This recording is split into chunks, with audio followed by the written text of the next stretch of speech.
fucking blocking people asking questions on social media. Yeah, it is. It's just, I don't want to say I just think it's so mind-numbing weird or that um, I just don't understand like how just like even I guess Danielle for like such a longevity, but how long has Jesse Pult been on the quote unquote like board? at least 3 to 4 years. And Because he joined a year after but I what did did. he do previous? Because he didn't just jump into VP. You were the VP for. He did logistics. So at the July 8th meeting, when they're all going around doing their board reporting, um, they avoided saying vice president report because Danielle knew that I would assert that document at that point, and then say I have a report to give. So because of that, he went to Jesse for logistics and said Jesse, and that was Jesse's board member position was to do logistics for Pride. So that was what he did, and that's why he reported on that and didn't report as a vice president for the organization. I mean, that was a report that was completely void of that. If you go to that meeting and watch it, there was never a vice president report given. It was completely avoided, and he did. And I mean, Danielle did that on purpose. I mean, he didn't want to engage in that conversation, especially in front of everybody. But I think Korea, kicked it off with her conversation and her passionate plea to like listen to the community. And because of that, we were able to have that conversation without, in like a roundabout way, without having to address the VP stance and what was happening right there. I don't understand, and like I don't even understand like Stuart Woody's part in this, and like how he's still quote unquote like a board member, but not really, but still helping Star, but still helping Jesse. Like I don't. That's how I feel too. That's why I'm like you're transparent to a point. You're providing information that you have readily available to Star to work with CBiz so that, to do an audit. But outside of that, he isn't being any more forthcoming or working with any of the individuals that are requesting information. And Seto did resign.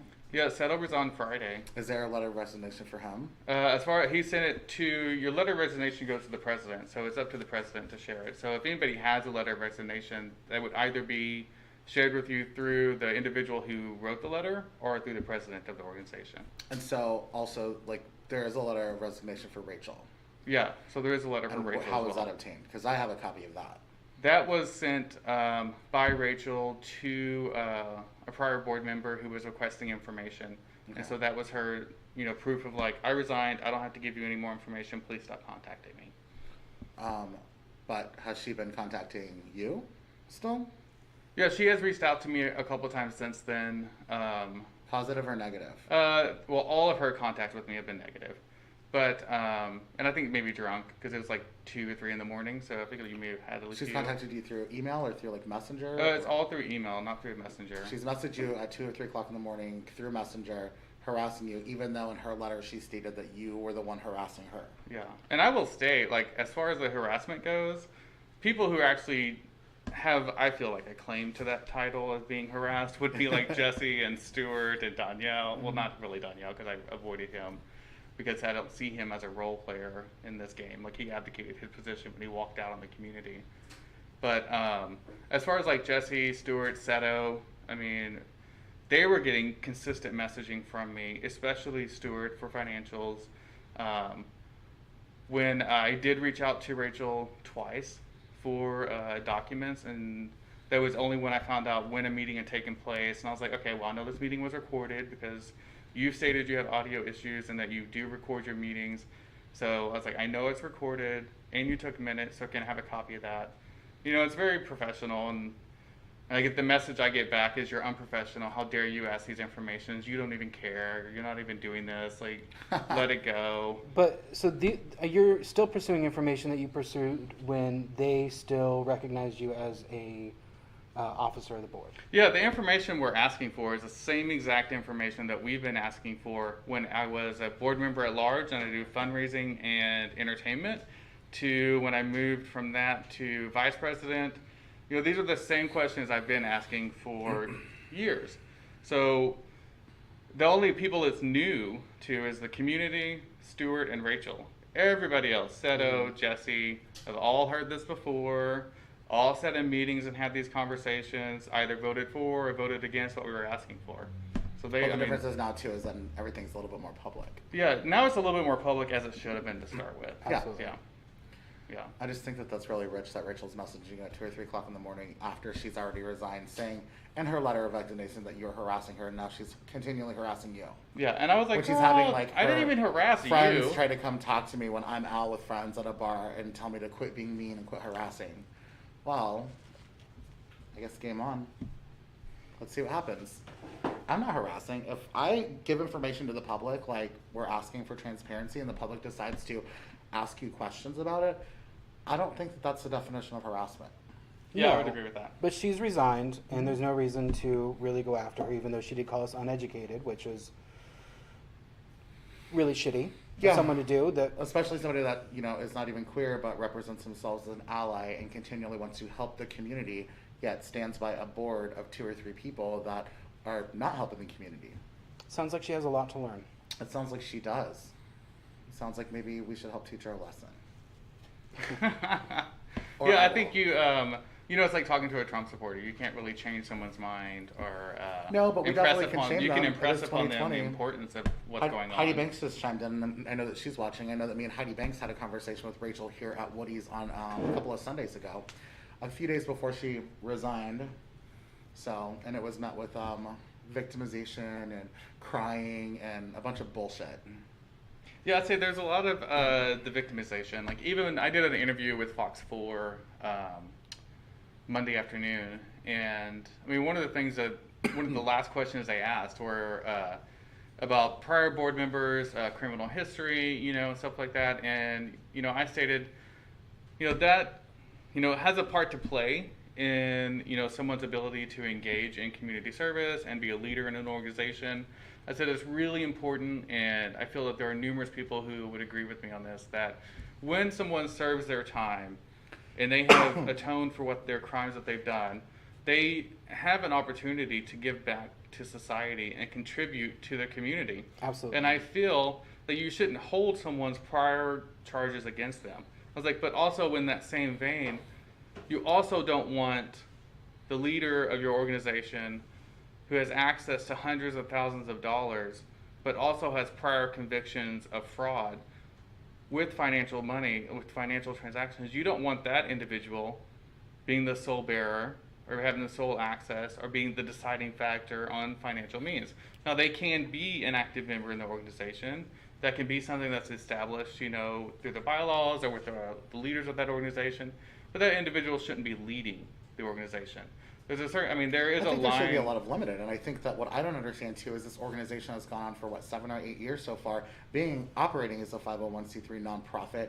I don't understand how any kind of leadership have not vetted these people that are at the top. And I know that you said that there are certain people, like even yourself, Jesse Polt, Seto, even some of the past board members that were on it for years. And you've told me, but I don't think the public knows, like you've had this conversation multiple times where like, I don't think this person in leadership should be a leader, not to hold their past transgressions, against them.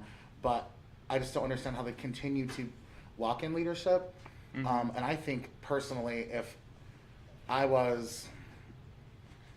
think that anybody should know, like, of this organization. Like, I would want to know going to Pride if there was somebody in leadership on a board that was convicted of multiple crimes, such as, fraud or, money laundering or whatever it is. Or Yeah, there's numerous. There I are, think the public has a right to know. Yeah. And I Not think only does the hard part public for have a me right is to that, know, like the what you board said, does. like, yeah, I understand. The board does know. What I understand, the board has known this has been happening, and the public hasn't known about the past history of, their criminal history. Mm-hmm. And I think that that's, to me, very important. I think also, I would point out when we were, I don't think the organization has done it recently, and by recently, within the last 3 to 4 years, done background checks on individuals. And so when I first joined, I'm pretty sure I had a background check done because I had to get my social security number and stuff like that. And I don't remember ever seeing that background report. And so my thought is that the gatekeeper to that information, which typically should be like a secretary, is getting that background report, and they are the deciding factor on whether or not the board finds out this person has prior criminal history or if there's nothing at all. And that also means that you can hide that information as well, which is why I think last year when Danielle Gregory was voted off on July 3rd, it was because of prior criminal history that information was not presented to board members so that nobody knew. And it was community members who had Googled his name and looked him up on CaseNet and was like, oh my God, like are you aware of this? And so that, I mean, when that was brought to light, a special meeting was called. The leadership of the organization at that time handled that situation appropriately, and Danielle would not step down. We had an August meeting when we were expecting his resignation, and it was not provided. We had multiple board members who resigned after that because he would not leave and he would not step down. And the individuals who had access to financials for the organization, which is like your purse strings, were supportive of Danielle at that time. And so you have no power if you have none of the money to back up, and you don't have access to spread that message because the individuals who have access to our social media and everything had resigned because they were upset about the way things were being handled. And so once you find yourself in the minority, it's like, what power do I have? What role, what impact can I make? This isn't going to change. So myself, along with 3 other board members, were the final ones, and we resigned as well by November, and we're out of the organization. So to go back to in April or May, if Inoru, when he was requesting that information from the organization and the current leadership of the organization, if they would have provided that information like they were required to by law, we would not be a part of this conversation whatsoever. We would not be engaged as we are right now. And that's why we're engaged. Like, now we have the community who is purposely being left out, who is purposely making sure that they aren't getting the information that they are legally required and have access to.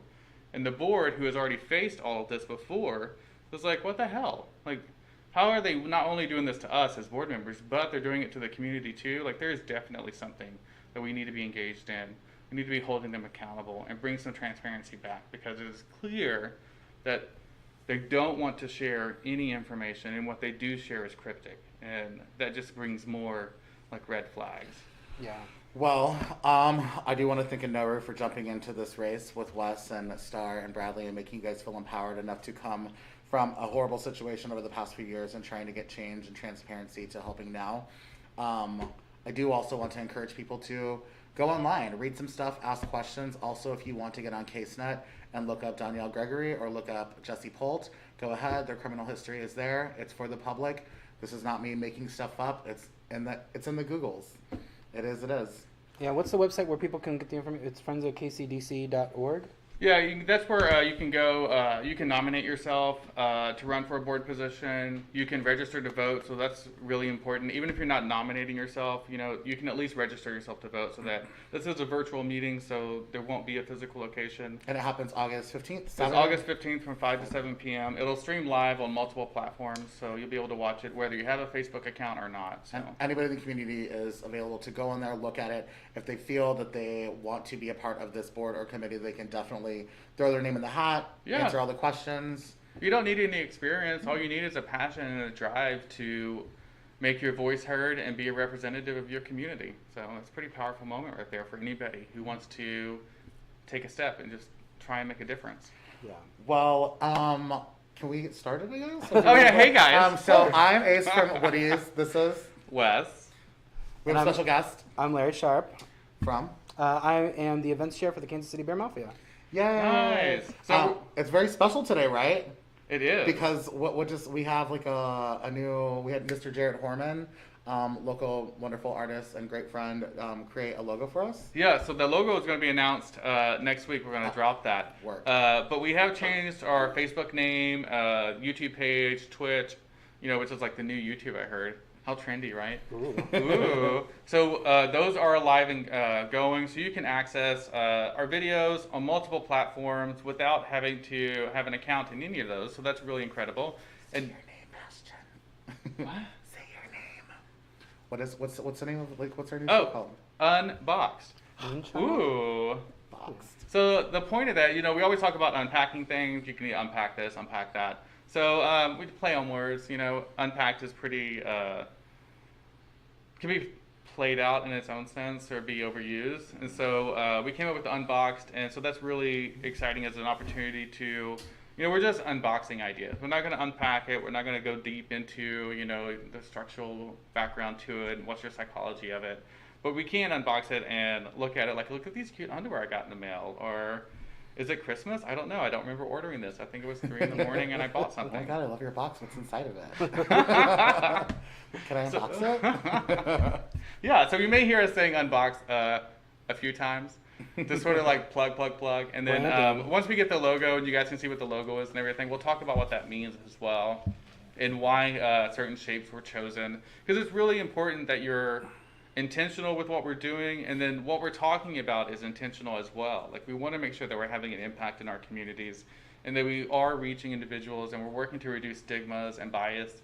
And the only way to do that is through Intention Speak. So we are very intentional in our framing of the name of this program, the name and logo, and who we are and how we identify, and which leads into what we're talking about today. So in queer culture, there are subcultures, right? Yeah. So we have... You're giving me like hardcore like Dr. Drew vibes right now from like remember like the old ITV like what is it, Love something? Love Line? Love Line. Oh my Yes. God. Does that mean I'm Adam Carolla? Ew. Yeah, so you're gonna have to Ew. write That that was- down. You're definitely giving me like you need like little glasses and like a notepad. Sorry, keep going. No, I would. I think I watched that a few So times. professional. You're just like a doctor.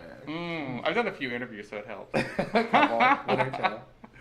So I will say that for queer culture, there's a lot of nomenclatures that we have just for queer culture, like all the LGBTQIA extending alphabet of that.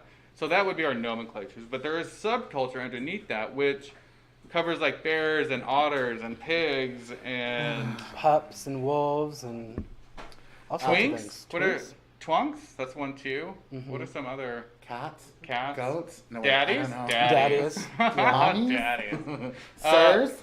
Ooh, I was thinking Are we when I gonna, made are we that gonna get post, into yeah. like the other like Dom, yeah. sub, like yeah. Well, yeah, there's a whole lot of things that kind of Subculture cross under over subcultures? between what types of people you're attracted to, and then also sexual acts and kinks, like the whole Dom subculture. Oh, so yeah, so that could be a completely different topic. Like right now, I think what you said there. Yeah, So but we could do kinks and how that We're breaks just down unboxing, another we're not time. unpacking. That's a lot of packing material. A in lot of unpacking. It's like we need a huge house, like a couple, like a mansion, right, like a continent, like an island, there. Ooh. get to work on that. a gay island, a guyland. Wait, is that Mhm. right? Yeah.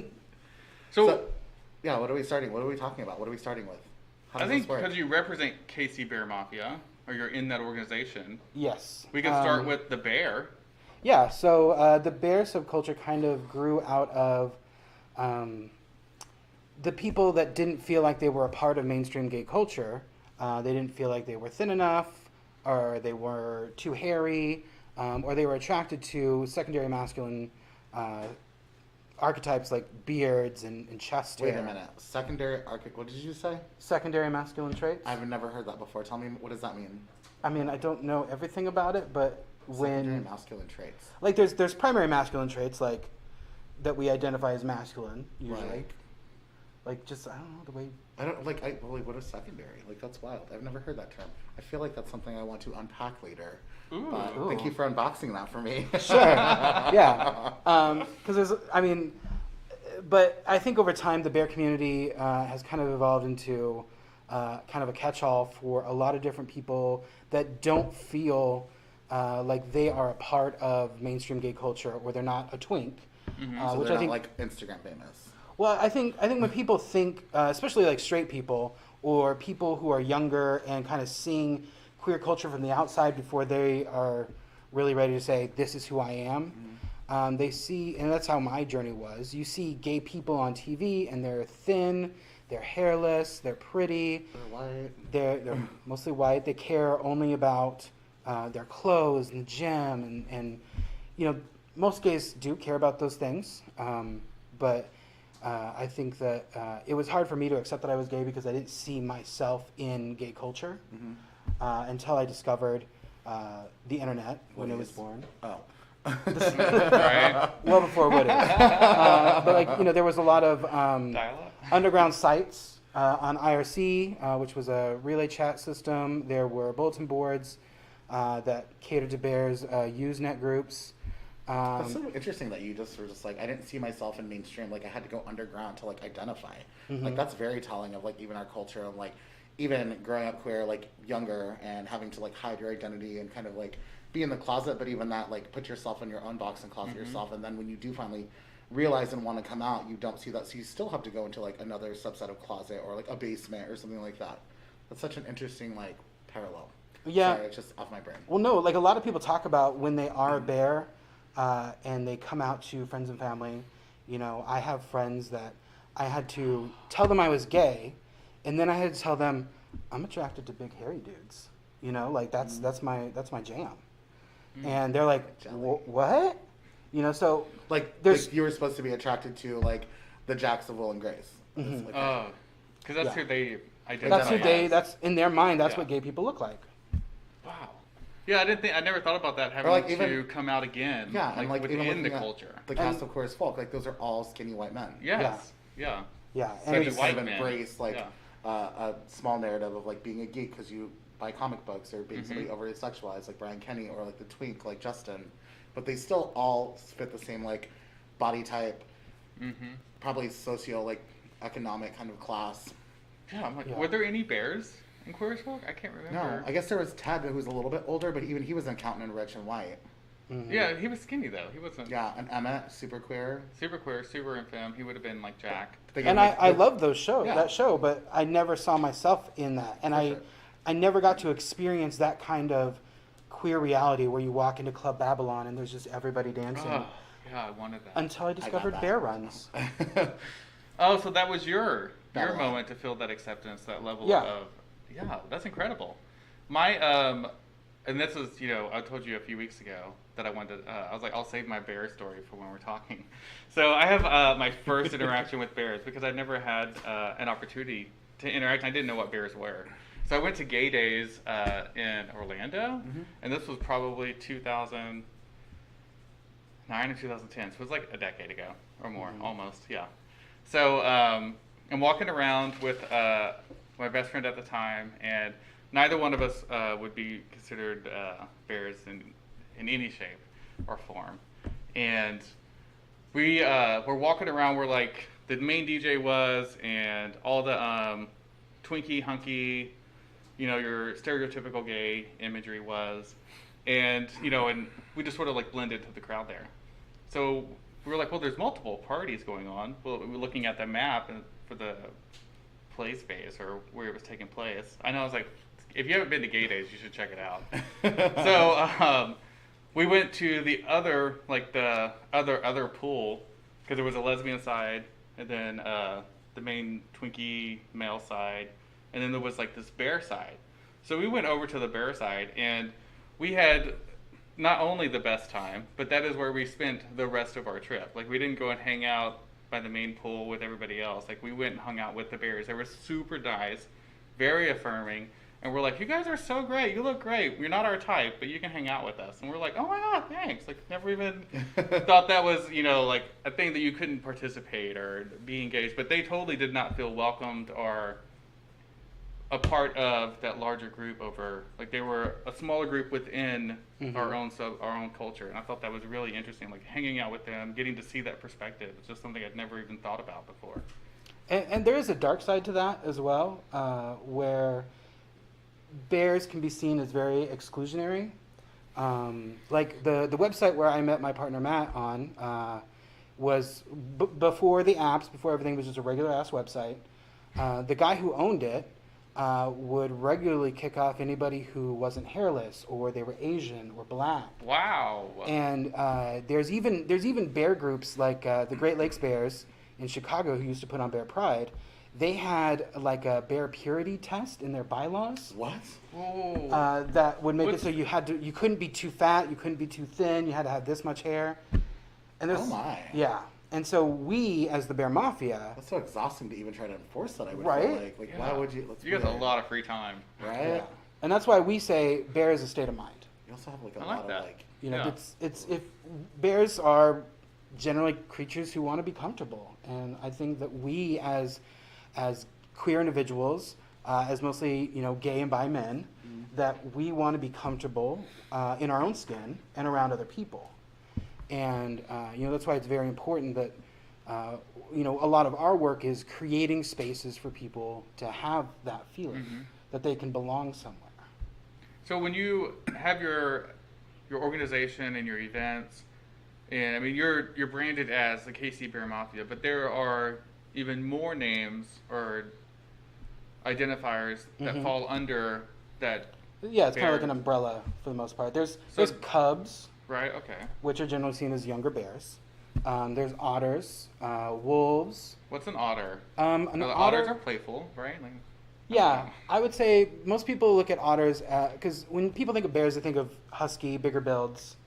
Otters can be, smaller builds, but they still enjoy nice beards and body hair, and they're still a part of that. Like a beaver, Yeah, but they don't build dams. but otters are adorable and they hold hands. I when was they about to, swim. yeah, and they play with little balls and Yeah. Little balls? Or big little balls. Okay. I assume they have no discrimination against balls. They There's just let like them. polar bears? Polar Are there bears. polar bears? Yeah, so polar bears are usually older guys. That so you like sort all of white. graduate. Yeah, Like Wow. white hair. kinda. Yeah. Yeah. And so that's kind of what the flag, the bear flag, as you can see here up here, it's yeah, all meant to your- represent all the furs of the world. Ah. And so by design, the bear community should be inclusive. And there's still, there's a lot of people that too femme, all that bullshit still, but really Like a sugar bear. sugar bears. Oh my God, that would be a sugar. That would be a Right? femme bear, right? Well, sure. Or a Care Bear. Femme bears. There's even there's groups that are lesbians that identify as bears. Whoa. They call I'm, themselves rocking my Klondikes. world right now. Klondikes? Klondikes? Yeah, Oh, sorry, I didn't mean to. I like the it's a myth type of bear. Those are good. Yeah, What? It's like, what would you do for a Klondike bar? yeah. You'd probably have to put up Klondike bear. a lot of money Oh. to have a bar that was just lesbian Klondikes? bears. Oh, interesting. I never even thought about. Yeah. Wait, 'cause does that mean that they're hairy? that they don't shave I their don't- legs or? I think they mostly identify with the idea of what the bears Okay. are, Like the culture, like the, Yeah.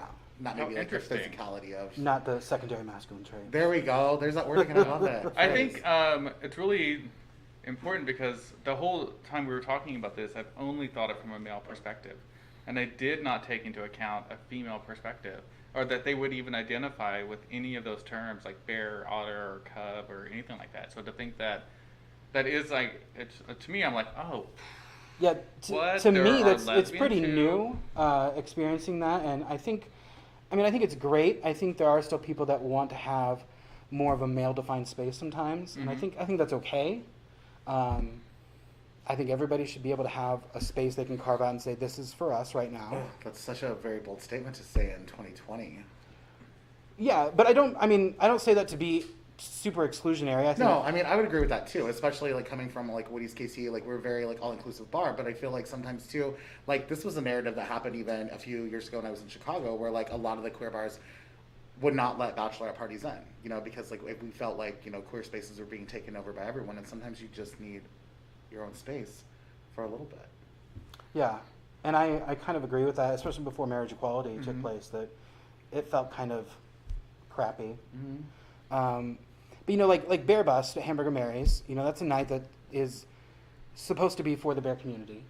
I don't have a problem if people that don't know what the bears are, or a gaggle of women come in, but it's when people aren't respectful to the space, or they're making Sure. fun of the dancers for Oh. being chubby or something like that. Or Yeah. the shirtless people in leather. Yeah, yeah. And so I think it's great to have those spaces where you say, this is for us, and your opinion of us isn't needed. or wanted, or valid, or Which is, we do that too. I mean, we have Bear Cave, the after party. We also have U-Haul, which is, more female identified night and stuff. And we've had gay men come in and like, say some slurs and terms, like, calling them fish Friday, stuff like that. And like, definitely I've stopped them and be like, if you feel that way, you can leave. Right. Because tonight Yeah. is their space, tonight is what they're doing. They don't get a lot of opportunity. You have your space, they have their space, it is what it is. But be respectful, and I think it's important that we as queer people check other queer people and let them know, hey, that's not okay. Yeah, we have no issues with, ladies that love bears to come and party with us and yeah. drink and eat and be hairy. If there's a Klondike bear out there who wants to talk with us. Oh my We God, would love to yes. have you on because I have so many questions now that you are not going to be able to answer. Yeah. Because I want to hear it from a woman's perspective. So yeah, that's so incredible. Yeah, we met Yeah. them. There was a group of them in Lexington, Kentucky. Okay. We'll zoom you You in. remember Tony, right? Find them. No. Yeah. So, what is it like for for the bear community as they see their umbrella growing and they see that potential? Like, obviously, from where you started from, there was definitely, you said, like, a level of exclusion that isn't there now. So what does that look like as you continue to grow, especially when you're doing otters and wolves and taking on these other identifiers that aren't the traditional bear model, but they're more like trimmer, slimmer, fitter. I don't know, like they're falling under that nomenclature it's like too. the Care Bear cousins, I guess. Like everybody, we're connected. We're still part of the same thing. Again, it's like we're always fighting the same battles that the larger gay community is across diversity, inclusion of trans men in our community. That's something that's very important to me, is making sure that there are trans men who identify as bears, and they are just as welcome in our community as anybody else. Yeah, they're a guy. Yeah. Yeah. What's the Trans problem? men are men. Yeah. It's not that hard to say. Yeah, it's pretty easy. It takes a lot more work to do the opposite. So, in my opinion, my humble opinion. Ace, are there any other? Are there anybody who is commenting or has questions? Or Are we on the same thing? Are you getting Felicia and Heidi stuff? oh, I think I might be. I don't know. Oh, Adam Gonzalez is like he had the second coming out as well. It's all about the big hairy dudes. Felicia talks about how they don't have any single black leads, like when we were growing up too. Oh. Just like you couldn't identify, like same thing with that. And there is like. Freddie said that he learned something new every day. I'm assuming he's referring to, is it Klondike bears? Yeah, I would think so. Yeah. And Felicia said she literally never thought about it. She's like, can I also request a lesbian panel for an episode or multiple episodes or maybe just some female identities? And I'm like, that's a really good idea. Yeah, you could totally. Yeah. I said, totally gonna do that. Yeah, and if you know somebody who you think you want to send our way, like give them our contact info. Have them message. You can message on Unboxed. My work email's on there as well, so you can shoot me an email. You can call my desk phone. All that's available for you. More than welcome to reach out. We love having people on. So. Yeah, I love I that. feel like I just learned a lot today. I feel like I did learn a lot. I feel like that's weird. There's very few days that I go where I feel like I learn a lot, but I feel like I'm learning a lot right now. It's making my brain like. Do you want to talk about subcultures? I mean, we can. What are Let's get into it. subcultures? It's like Well, a it's substitute teacher, or like, Well- or like Subway subs. Like you talk about like gamers Yeah. and stuff, and so there's also a lot of subcultures in larger fandoms of things. Oh, like cosplay. Yeah, Like the nerd geek, but then there's like subcultures like the Dungeons and Dragons versus the cosplay versus like the PC gamers versus like the actual like So entertainment. like Star gamers. Trek versus Star Wars, like. well, sort of. I mean, you have Versus Starbucks. like gamers. Yeah, which is GAY. gay. Yeah. Yeah. But there's a different type of gamers because I dated this gamer and I have friends like, oh, he's a gamer. I'm like, no, like he's like a PC. Like he built a fucking PC. He's like on the computer. When I think of gaming growing up, I'm like, oh, Nintendo, Atari. Sorry, Yeah. that makes me really old. But I'm like, no, I get it. I love all those things. No, but yeah, and like even now I'm like, oh, Switch. Like I get it, but like I've never played it. But like, yeah, I think computer gaming is different than like. From a culture of gaming, Console. sure, but they're all ultimately the same thing. Most of those people are playing the same games. You're still playing Overwatch if you're on the PC or PS4. So there's culture and fandom inside of that, and then there's also carved out spaces now where it's queer people having to carve their own spaces because they're not accepted in the larger fandom. Like females or female identified humans. Yes. Because there was a big like, I remember talking to the guy that I dated who had friends that were girls, female identified, that said that it was really, really hard for them and they were treated really harshly, especially when they started winning and like making money at it, and how Oh, wow. males would harass them and say horrible things to them. Oh yeah, I'm like, it's a game. right. It's wild. Yeah. So you have gamers. How more deep does that go? I mean, we have How a deep whole does it go? subculture Yeah. of drag. There's bearded queens. Yeah, I love bearded queens. Oh yeah, me I love too. it. Yes. I know one. I know a couple. I know a couple one. too. Oh, two. One of them's Two. leaving. Bye, Heidi Banks. We'll Bye. miss you. Bye-bye. She's just leaving. She's not dying. I know. She'll be back. I mean, if She you pay will her. be back. I mean, yeah, I'll book her. Yeah, I mean, there's so much to gay culture. It's its own microcosm of society, and I don't think people realize how deep it can go. Which I think just in this conversation and talking about that, I realize that and stuff too, because what he's tries to be as inclusive as he can. Obviously, we have certain nights that are directed and geared towards certain, I guess, cultures, subcultures, whatever it is. But I think that like talking about this is like it makes it more imperative that like other queer spaces that are designated queer spaces like take a note and realize that, I think for such a long time we've been maybe serving one demographic of gay or lesbian. And I think that even that is a little bit problematic when we talk about like, oh, like even gender identifying. Mm-hmm. And I think it's more important now than ever for us to come together as a queer culture, whether it be a gay bar, a gay restaurant, a gay shop, a gay bookstore, a gay coffee shop. If you're queer owned or you're a queer space in any capacity, you need to maybe open your eyes and start approaching things from a more holistic approach within our cultures, subcultures, and everything.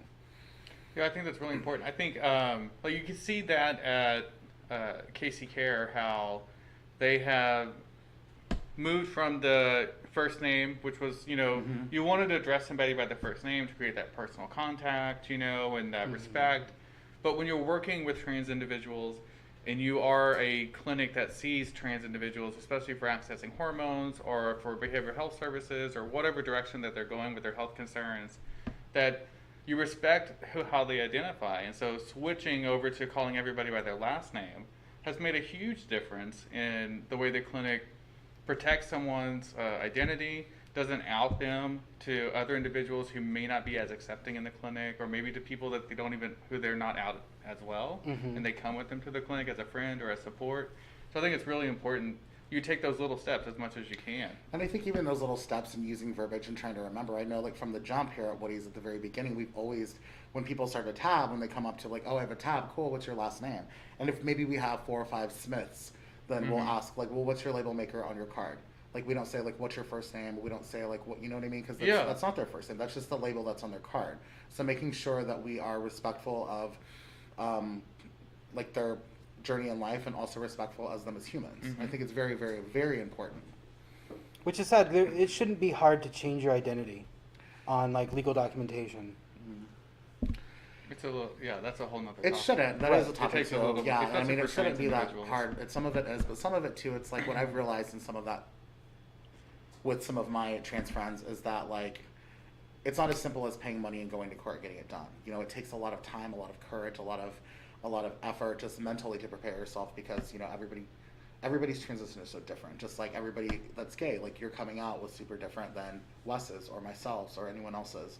And it's just like time, process, thinking about it. Just because you may have funds readily available and people willing to help you and support you doesn't necessarily mean that you're ready at that moment. No, absolutely. I just don't think that the government should be standing in your way for of sure. getting that done when you're ready to do that. Yeah. For sure. So when you're planning events for KC Bear Mafia and you're taking into account all the different subculture identifiers for your organization, do you have like separate, do you have spaces for those individuals to like meet and have conversations and to find other Klondike bears or other twinks or other otters or cubs? Like, is there an opportunity for them to meet each other, or is it more focused just on The general? And then if you come and you participate, and you'll find out when you meet somebody if you ask them, or what does that look like? That is a pretty tough question. I don't know if I have the exact answer for that because I would say that when we plan events for the Bear Mafia, we're thinking about creating a space that is the most accessible to everyone. And that's comfortable, so people can come and they feel that there's enough privacy and they're surrounded by other people who aren't going to judge them if they take off their shirt to show off their badass harness, or maybe they want to just go down to a jockstrap or whatever. Like Or they so should, naked. yeah. So they should feel. I want everybody to feel empowered to be their own version of sexy. I like that. And there shouldn't be any judgment. And if people are like, don't show us all that skin or whatever. I don't know what people would say, but I've never experienced that from the events that we've run, where people are limited by others. Sometimes people feel shy in themselves and they have trouble coming out of their shell. But I've seen so many more people that have come out of their shell just by being around like-minded people. I think that that's a good point because you are coming up against, you know, all the stereotypes and the bias and the stigma towards, you know, body dysmorphia, body shaming, and so you're in a space where you're liberated from all of that, but actually releasing that baggage so that you can take your shirt off and walk around and feel comfortable is incredibly hard to do. And I think providing that space for people and being encouraging, I think that's really powerful. I don't know how else you can be more, you know, supportive, you know, Well, but other than just showing people, you know, you're welcome. One thing that you know, a lot of us have wanted to make sure that when we advertise these events that we're showing people of different shapes, sizes, and colors to make sure that people look on a poster for this event and they go, there's people that look like me. I would totally be fun going to that, you know? Yeah, 90% of the time I would say when you see a poster for a gay event, it's a stock image of a stripper or a model or something like, or a Christian model, some type of identifier like that. You're like, that person is not going to be at the event. Photoshop to fuck. And those are not those people who look like that are not going to be at that event. I mean, come on. Like, why are you even posting that imagery? Yeah, so one of the funnest ones that we did was for Bear Crossing 2. It was about sequels, and so we did all these movie poster sequels, which is people in our group, in our community, being awesome. The characters. Yeah. And it was a lot of fun, and it showed that there's so many different types of people that come to our events, so many different people that need a place to go and a place to belong. Which I love too, because I think it's important to like get your community involved and really, you know, kind of showcase and platform people in your community and not just stock images, not just Photoshop airbrush to fuck like humans that don't even normally exist in real life. Yeah. And, you know, the Bear Mafia is a 501c3 organization. We hold elections. We just had an election. And we'll have another... Are those minutes available to the public? They are. Check out our website, kcbearmafia.org. That's how you do it. Yes. But anybody can be a board member of our group. You don't have to be a bear. You don't have to be a male. You don't have to be cisgender. If you believe in the mission that we are trying to accomplish, then come be a part of us and come make it better. Yeah, incredible. Like, there's no limit to anything. There should never be limits when you're trying to make people feel good about who they are. Yeah, you just have opportunity and open doors. That's incredible. So, obviously you guys aren't doing a lot of events right now. So what does that look like going forward? Are you spending this time to like plan or just develop, you know, if you want to share that information? Yeah, I mean, we have some big events that we do every year. Dragnarok is one of them. That's our bear drag competition. In May, right? It's usually in May. Which I think that you should do 2 a year because it's so much fun. Yeah. You plan that. I look forward to you joining that committee. That's on my list. So a lot of our events are centered around bringing people together. So with the pandemic, it's really hard to get people into spaces. So like Dragnarok is out until we can really figure out a way where we can do it to keep the queen safe, to make sure the audience is there so they can tip the queens. You know, Bear Crossing, our hotel closed down. The Adams Mark Hotel that we have a contract with, they're done Forever. So we're gonna have to find a new hotel once everything is there. So if you own a hotel or have really good connections, hit me up. Also, KC Bear Mafia Community Crisis Fund? Yes. What is that? Our Community Crisis Fund is basically we do grants every year to service organizations. We've given to KC Care, we've given to the Inclusion Center, but this year our board members came up with a great idea to raise money and give it to people directly. People that have been impacted by losing their job due to COVID-19. You know, there's huge sectors of our economy that just people can't work with the job and the skills they've learned. So, you know, we created a fund, and it's not just for bears. It's not just for queer people. If you are in need of help, contact us. And we are raising money. If you have money to give, check out kcbearmafia.org. That money is going directly into people in our community to make sure that they don't lose their job or access to valuable utilities, water, phone, electricity. So yeah. I love it. That's incredible. So, so someone can go on to your website and fill out a form or find out more information about how to access those funds? Yeah, I believe at the top of our page, there's just like a link that says Community Crisis Care. Okay. Tony also posted in this. It's kcbearmafia.org/community-crisis-fund/. Oh, forward slash. Sorry, forward slash. But it Yeah. should show up in the comment feed. Yeah, so people it's will there. be able to Yeah, it's in the access it there. comments. Yeah. I'm not wearing a Bear Mafia shirt. It's not on my shirt today. But yeah, you can find all that. That's If really you have questions, feel free to impactful. reach out to me. So the past couple of years, I have volunteered for your bear crossing. I will say this from personal experience is that I've known you since I probably started at Woody's. Bear Mafia has definitely been instrumental at the very beginning of me taking over Woody's and transforming it into a safer and more inclusive space, which, number one, I appreciate everybody that has been part of Bear Mafia. Everyone that is on Bear Mafia, thank you so much from the bottom of my heart and from Woody's. But what I did learn a lot from our friendship and going to some of the Bear Mafia meetings is that, number one, it is structured extremely well. It's ran awesome. And a thing that I noticed about the bear crossings that I went to is that it does get everybody of every shape, every size, every age, every color, and it is a massive event. It's super fun. It's super inclusive. It feels super safe. And as somebody, growing up to has struggled with body issues and weight and things like that, I remember going a couple of years ago. Me and Joe Lauer were bartending there and stuff, and afterwards we went to the pool and whatever, got naked and had fun. It was great.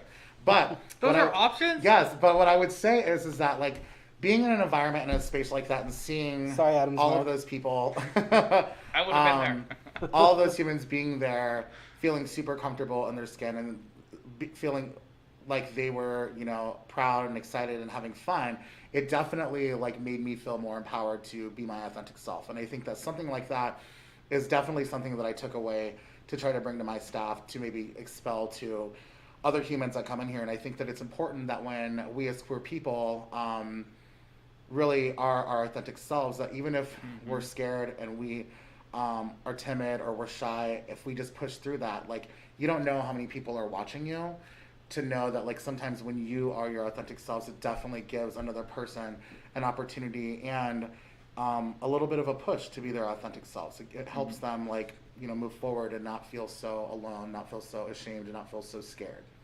That's one of the things I love the most about Bear Crossing, and it was really hard missing it this year, is we have people come, not just from Kansas City, not just from other big cities, but from little teeny towns where they don't have a Woody's, they don't have a Bear Mafia, they have nothing.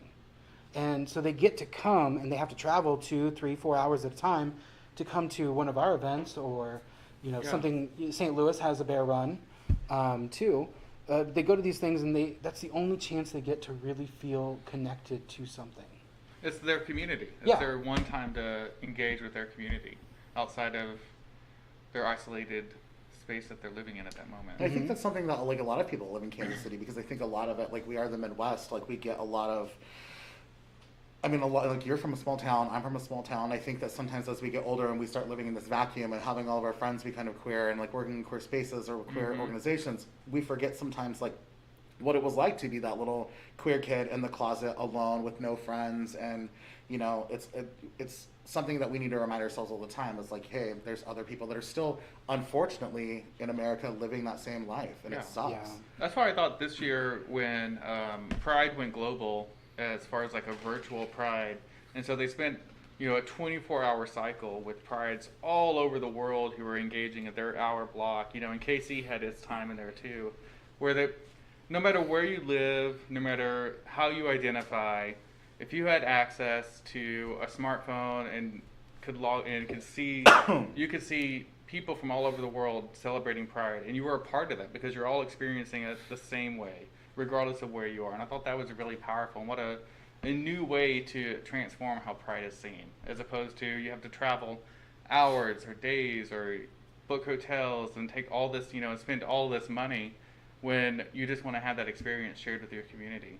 and this was a way to do that doing a virtual option. So I thought that was really neat how they took that opportunity and ran with it this year. So I don't know what it'll do next year, but I mean, it was definitely impactful. Like they had millions and millions and millions of viewers, so it definitely reached an audience. Yeah. Ooh, whoops. Yeah. I didn't tune into that. Yeah, I missed it. I know, and it's like that's something too. Like that makes me And feel if it's bad. important to you, then you follow. I mean, then you and- follow. Like I and love it is, Pride, and it should so, be. But you know, like yeah. just sometimes, like I personally, for me, I've just been in this vacuum for the past 20 years, working in queer spaces, like all over the country. That's when I go home, I'm like, I don't want to tune into that. Like I barely even go to Pride just because, like. You see it. You work in it. I yeah. work in it every day, so I need like a break. But also, like it is like I met a guy. I think this past Saturday he was here. We were busy. He was on the patio sitting alone. I saw him twice when I went to take a break. I ended up talking to him. He's from Denver, looking to move. Like no one was talking to him. I introduced him to some people, but like, his like, yeah, like I don't know anybody. Like I'm looking for friends, and I'm just like, oh, stuff like That's that a reminds. struggle, Yeah, yeah. but that reminds me of like, oh, I need to be like more. I need to make sure that I'm paying attention to stuff like that. Just because like I know everyone doesn't mean that, you know what I mean? And they definitely impress on our staff to do the same thing, making sure that if you see someone by themselves, take them a shot, introduce yourself to them. If you have to go back to work or if you're busy, like introduce them. Hey, this is my friend Larry. You guys should talk. This is my friend Wes. I got to go to the bathroom. But it's Yeah. important because there are people that still live in that brand new or live in that area where they don't know people and stuff. So it's And I important for love- us to I love communicate that. with each other. Because I mean, there's definitely a barrier or a wall to overcome when you go to a new place, a new space, and you're trying to get a feel for it, but you don't have friends yet. You haven't met anybody. You don't know if you want to hang out with your work people yet. And so knowing that there's a place you can go to where people are going to reach out to you, are going to approach you, are going to create, that not only are you in a safe space, but you're also in a brave space where you can engage and step out of that box, and meet other people. I think that's so incredible. Yeah, that it would be, it's like groundbreaking. You wouldn't see that at Missy's. That wouldn't. I can't imagine that. I've been told to get off the pool table a few times, but. Wow. Those are on Sundays, Sunday fun day. So. But there wasn't any engagement with staff or someone to actually ask some questions or getting to know a person. Yeah, I think that's really incredible. The other thing I would say is like. The gay groups, like you have the KC Frontrunners, like that was one of the first things that when we moved to Kansas City, we didn't know anybody. Mm-hmm. And so I was like, is there any gay groups that are outside of like a bar club scene where I could meet somebody? And so we went to Frontrunners. So that was a really cool way to meet a whole bunch of people and not have a hookup app be the way that you met or the bar be like your bar friends, so you're only going to see each other at the bar. So it was a really cool way to engage and for me, it was a completely new way to do that. So I really enjoyed it. Yeah. Is Frontrunner still active at the moment? Or Yeah, the KC Frontrunners, which is incredible. Like they are the longest running frontrunner organization in the U.S. Oh, wow. So every major city you go to is going to have a frontrunner. Now, whether or not it's an active organization or an active group is a completely different story. But most frontrunners, when they visit a city, will just Google to see if they have a Facebook page, where their runs are going to be because they map their runs and let you know. And then you just go and join and run with everybody. And then you can participate in the dinner afterwards. Right now, I'm sure it's limited in that capacity. But, they have a dinner afterwards where they go to a local restaurant. So it'll not only get you in with community members and to meet other people, but you also get to have an opportunity to chat. It's completely separate from, anything that's going on, whether it be like at a bar or on a hookup app. So I think that's a really neat way to engage. Yeah, I always look for bear groups anytime I go to a new city. Yeah. Do you do that before or while you're there or Usually before. a little research before? Yeah, because usually that'll tell you where the good spots are to go in a city for. So don't waste your time. Yeah. Yeah, you want to have the best experience possible. Oh, Aww. best experiences. Before we let you go, Larry, are there any other things that you would want to share or encourage people to know or to learn about bear culture? Not. I mean, it's hard to think of things because I've just lived in it for so long. But Mhm. I definitely want people to feel like they can reach out to me or to our organization if they have questions about what we do or how they might fit in. If they are questioning whether they belong to somebody, you belong with us no matter what. because we accept you. But ultimately, that's up to you to decide. But we want to be there for people. We have our community crisis fund. If you need help, reach out to us. If you have extra money to donate, reach out to us. We'll make sure it gets into the right people's hands. And we're very transparent with it. We just posted our updates for the third quarter, I believe, on our website that shows how much money we've taken in and how much we've given out for that crisis fund.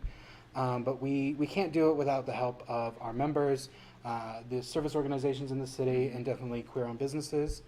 So yeah, think of Thank us. you. Don't forget about the Bears. Yes. Tired of people. doing that. Lady Gaga said you guys are the best, and I would agree. So. Yeah, Yeah. we are. Who? Lady Gaga. I don't know if you've heard it. She's all about rain right now. So. Oh, Ariana Grande? Yeah, I know Oh. her. We know each other. Candace Marie. Who? Oh, yeah. Oh. There's some shade. Speaking of Candace Marie, also Felicia B. Queen is hosting Family Feud tonight with Larry. But also Candace Marie has a show called Spotlight tonight at Hamburger Mary's at 9 p.m. if you want to go. She's amazing. We stand her. We love her. We miss her. Yes. Questions? Are there Let's any see. other before? There are so many comments. Ooh, and I love that. it. Oh, yeah. I'm I here have for all of 16 you. Comments. I did not look Ben, Adam, Felicia, Heidi, thank you so much for all your comments. We're reading them. Yeah, I guess I'm a gamer. I'm really glad that you said that. If you go to the Bear Mafia's page and look at like their financials, and if anybody has questions about KCDC and wondering why they haven't posted them, like take a lesson and note from like what they posted. That's what it's supposed to look like. I mean, we post the same kind of financial statements that KCDC posts because they come out of QuickBooks. Mm-hmm. But obviously, if people have questions, that's all tied to more information. Yes. That's just, here's a summary. Yeah. And if you need more details, I mean, we are legally obligated to provide that. So That's what being a 501c3 means. Oh, perfect. Yeah. Thank you for sharing that. Thank you for sharing that. All right, guys. We're gonna close up the box today. I don't know. We'll work on that. We'll work Yeah. on that. What's- We edit that or we're live. We can't do any of that. Yeah. Yeah, it's fine. That's what makes our show great. Is like, yeah, we're live. It is what it is.